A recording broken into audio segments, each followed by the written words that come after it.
Assalamualaikum warahmatullahi wabarakatuh. Saya Uci Ermasari, NPM 20140019 dari semester 2 mata kuliah Antropologi, Program Studi Pendidikan Sejarah STKIP PGRI Bandar Lampung. Baiklah, saya akan menjelaskan tentang asas-asas dan ruang lingkup ilmu antropologi.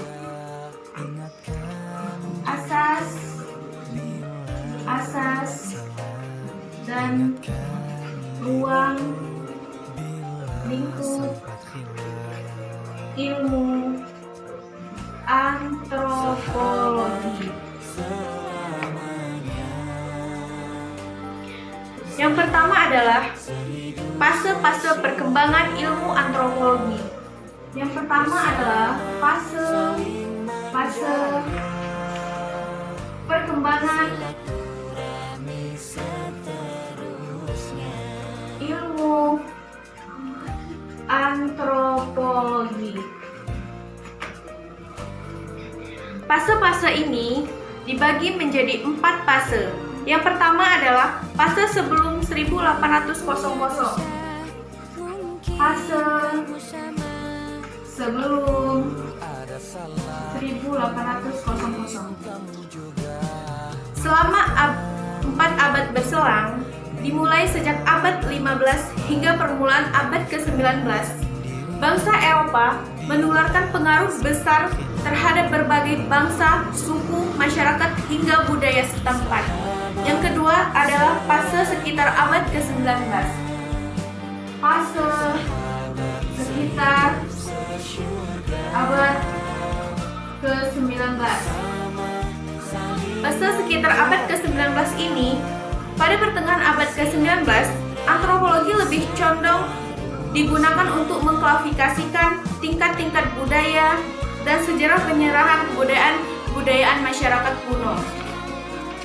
Orang Eropa menganggap bangsa-bangsa di luar Eropa adalah bangsa-bangsa kuno. Dengan mempelajarinya, sama halnya mencari tahu sejarah penyebaran kebudayaan manusia. Yang selanjutnya adalah fase ketiga atau fase permulaan abad ke-20. Permulaan abad ke-20.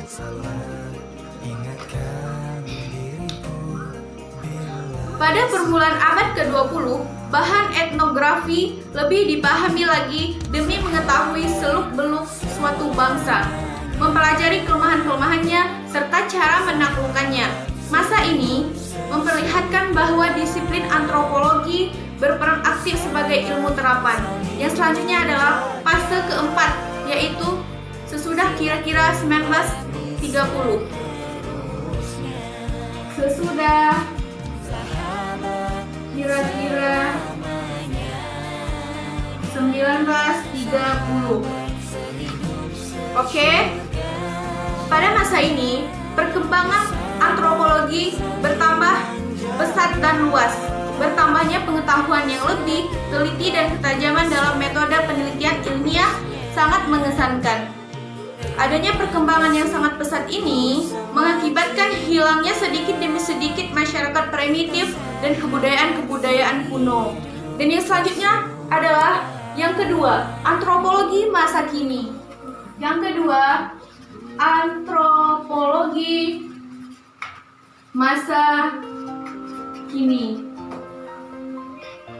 Antropologi masa kini ini ada 2 penjelasan. Yang pertama adalah perbedaan-perbedaan di berbagai pusat ilmiah. Perbedaan di berbagai pusat ilmiah.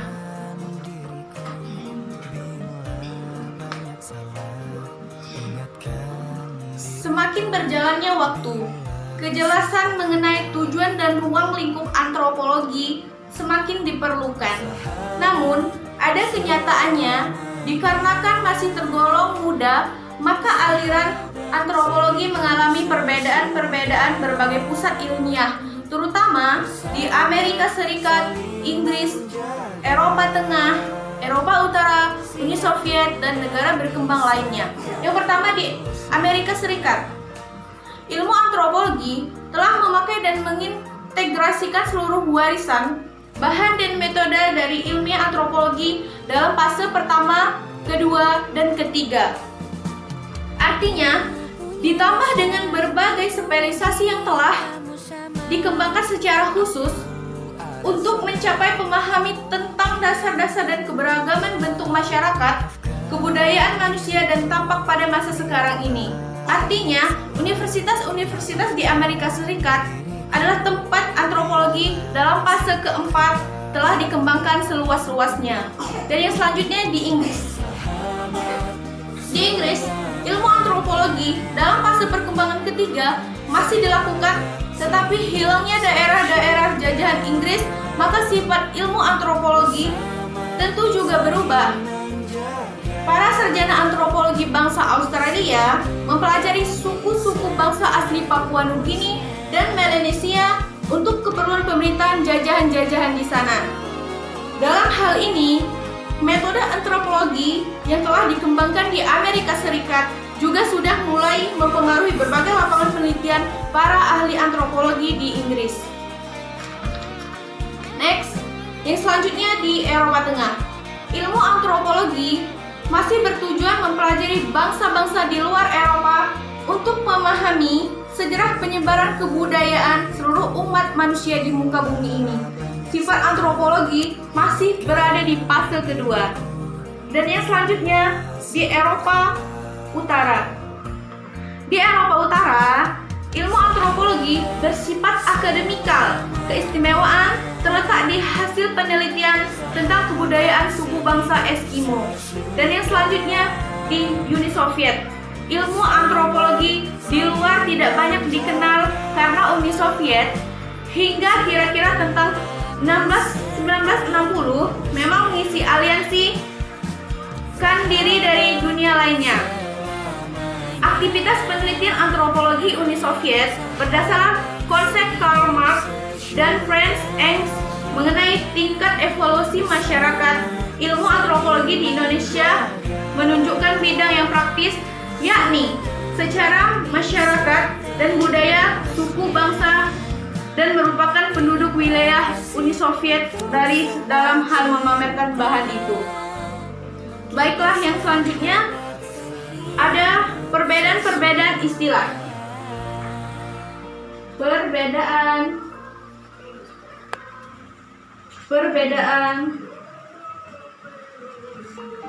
istilah.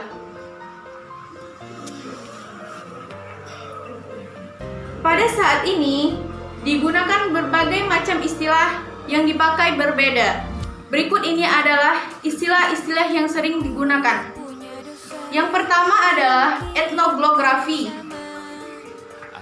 Etnografi artinya adalah pelukisan tentang bangsa-bangsa. Istilah ini sering dipakai di Eropa Barat. Dan yang kedua adalah etnologi.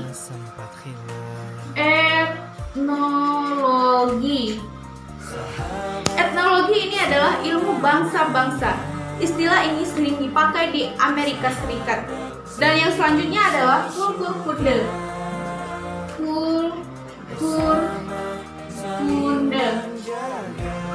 Kulturkunde ini adalah ilmu bangsa-bangsa. Istilah ini dari Eropa Tengah. Dan yang selanjutnya adalah kulturkunde. Yang selanjutnya adalah kulturkunde.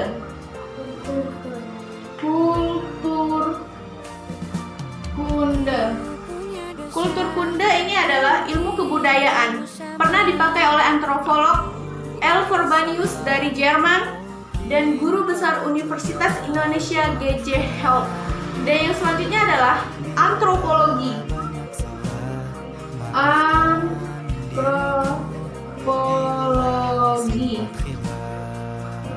Ilmu tentang manusia. Istilah ini dari Inggris. Dan yang selanjutnya adalah kultural antropologi.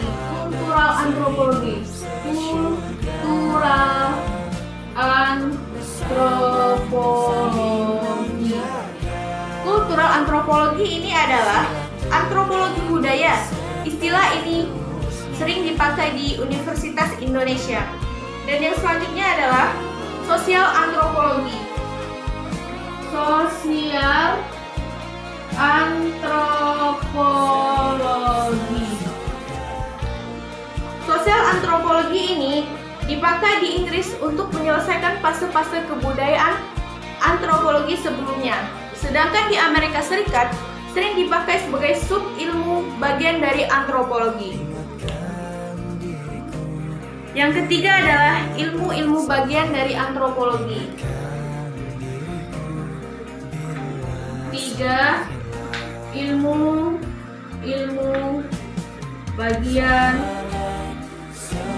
dari antropologi. Yang pertama adalah paleontropologi.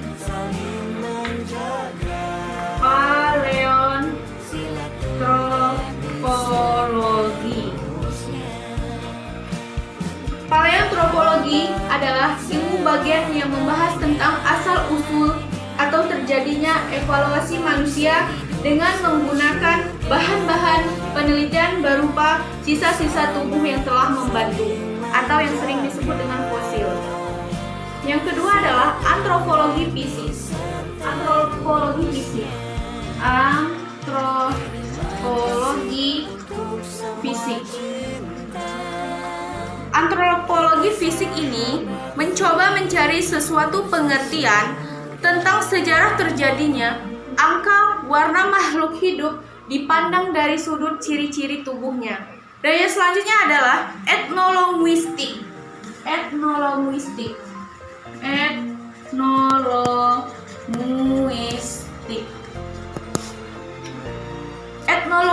Etnolinguistik ini mempelajari tentang artikulasi dan fenomena keragaman manusia dari aspek bahasa, tata bahasa, cara, ciri-ciri bahasa dari manusia selaku pendukung kebudayaan.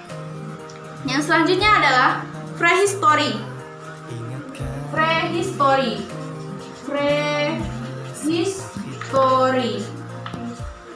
Prehistory ini adalah mempelajari tentang sejarah perkembangan dan penyebaran semua kebudayaan manusia sejak belum mengenal huruf. Dan yang selanjutnya adalah etnologi.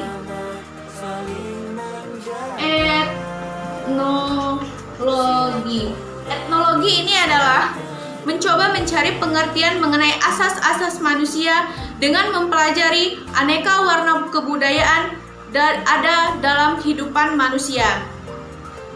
Dan yang selanjutnya, yang keempat. Yang keempat ini adalah hubungan antropologi sosial dan sosiologi. Yang keempat ya. Hubungan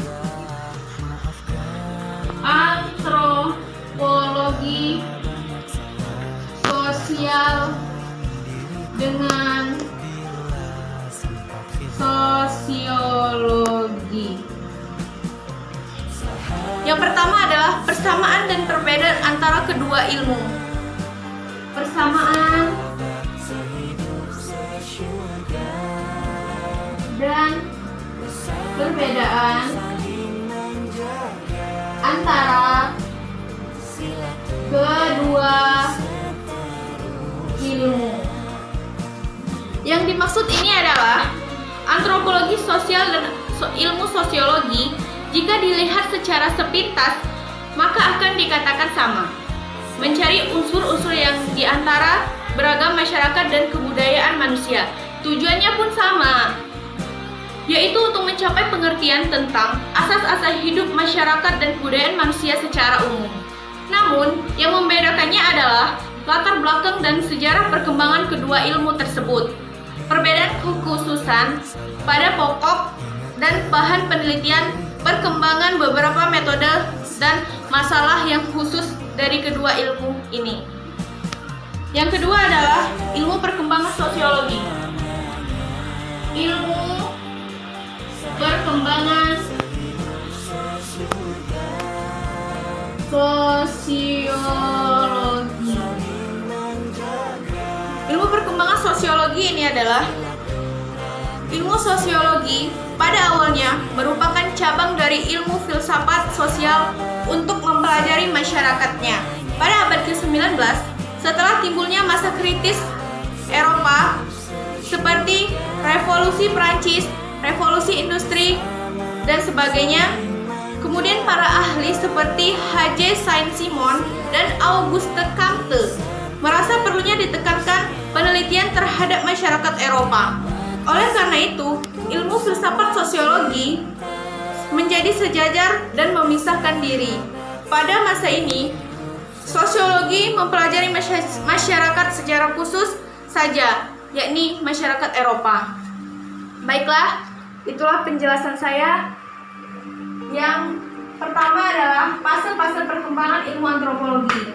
Fase-fase perkembangan antropologi ini dibagi menjadi 4, yaitu fase sebelum 1800 dan fase kedua sekitar abad ke-19, fase ketiga permulaan abad ke-20, dan fase keempat sesudah kira-kira 1930. Yang kedua ini adalah antropologi masa kini. Antropologi masa kini ini dibagi menjadi 2. Yang pertama adalah perbedaan-perbedaan di berbagai pusat ilmiah, dan yang kedua adalah perbedaan-perbedaan istilah.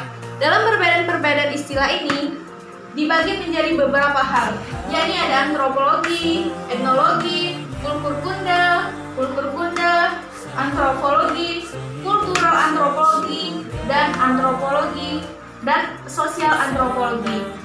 Dan yang ketiga adalah ilmu-ilmu bagian dari antropologi. Yang pertama adalah paleoantropologi, dan yang kedua adalah antropologi fisik, yang ketiga etnologistik, yang keempat prehistory, dan yang kelima etnologi. Serta pembahasan yang nomor 4, yakni hubungan antropologi sosial dengan sosiologi. Yang pertama adalah persamaan dan perbedaan antara kedua ilmu. Yang kedua, ilmu perkembangan sosiologi. Terima kasih. Assalamualaikum warahmatullahi wabarakatuh.